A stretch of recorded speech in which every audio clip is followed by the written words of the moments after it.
daming tanim. Yan, puno ng saging.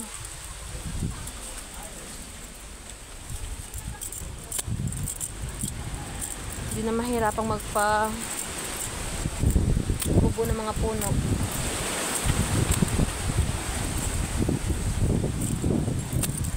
Hangganan ng lupa.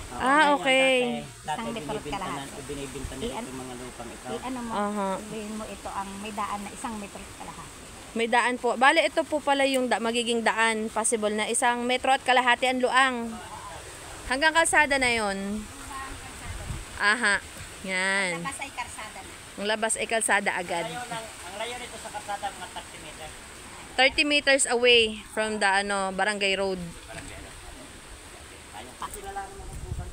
May karatig po tayo dito na dating farm. May fence din naman kahit paano. May fence din na kaunti na masukal lang siya, hindi lang nalinisan. Yan, ito. Maganda tong park na to. Yan, yung dating farm. Ang daming tanim.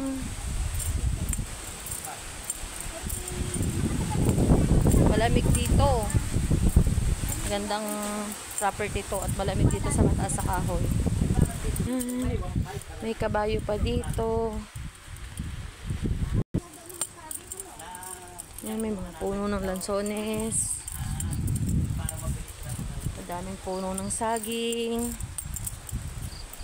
So, meron ding kulungan ng kambing. Kakatuwa naman ang kambing.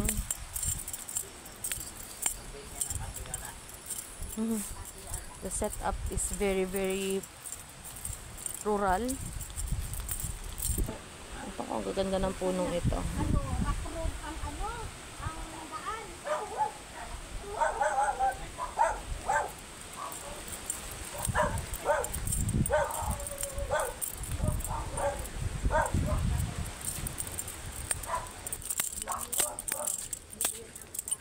Sa palagay nyo, anong magandang sa property na to pag na Hindi, sabi niya, noong nag-usap kami, bahay. Pero maganda din tong gawing yung parang mga nature resort, ganon. Sayang kasi yung terrain. Yan, may overlooking po dito sa banda-banda rito. Medyo hahawanin lang ng konti. Overlooking sa Taal. Taal Lake. Oy, oo nga! Yun, oo nga, kitang talaga kailangan lang ng konting hawan. Simula yung mga halamang yan. Aha, para Hindi naman ginawa nila to ng bahay, hahawanin nila. Oho. Tsaka pag medyo mataas-taas din, halimbawa mga second floor yung bahay, overlooking talaga.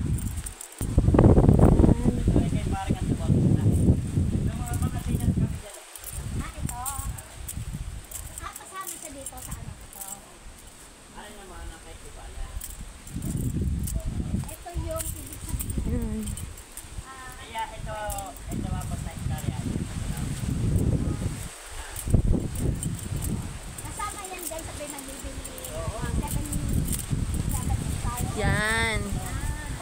So ayun na, kung medyo hawan lang itong lugar na ito, kitang-kita na doon yung Taal Lake.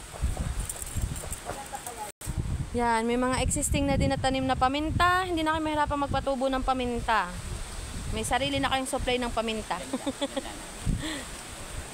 Oo, yung sila sabing 500 yung bobo tang yan. Yan.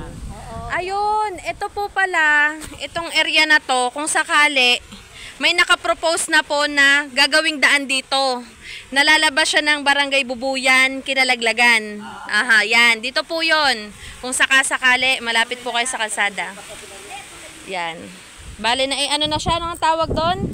Yung nagpunta na dyan yung developer ng contractor ng kalsadang gagawin.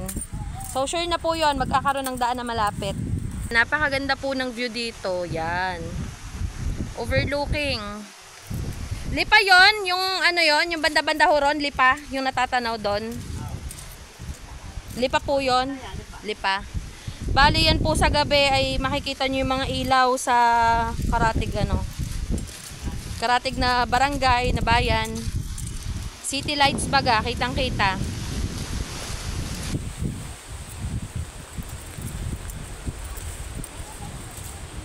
Yan.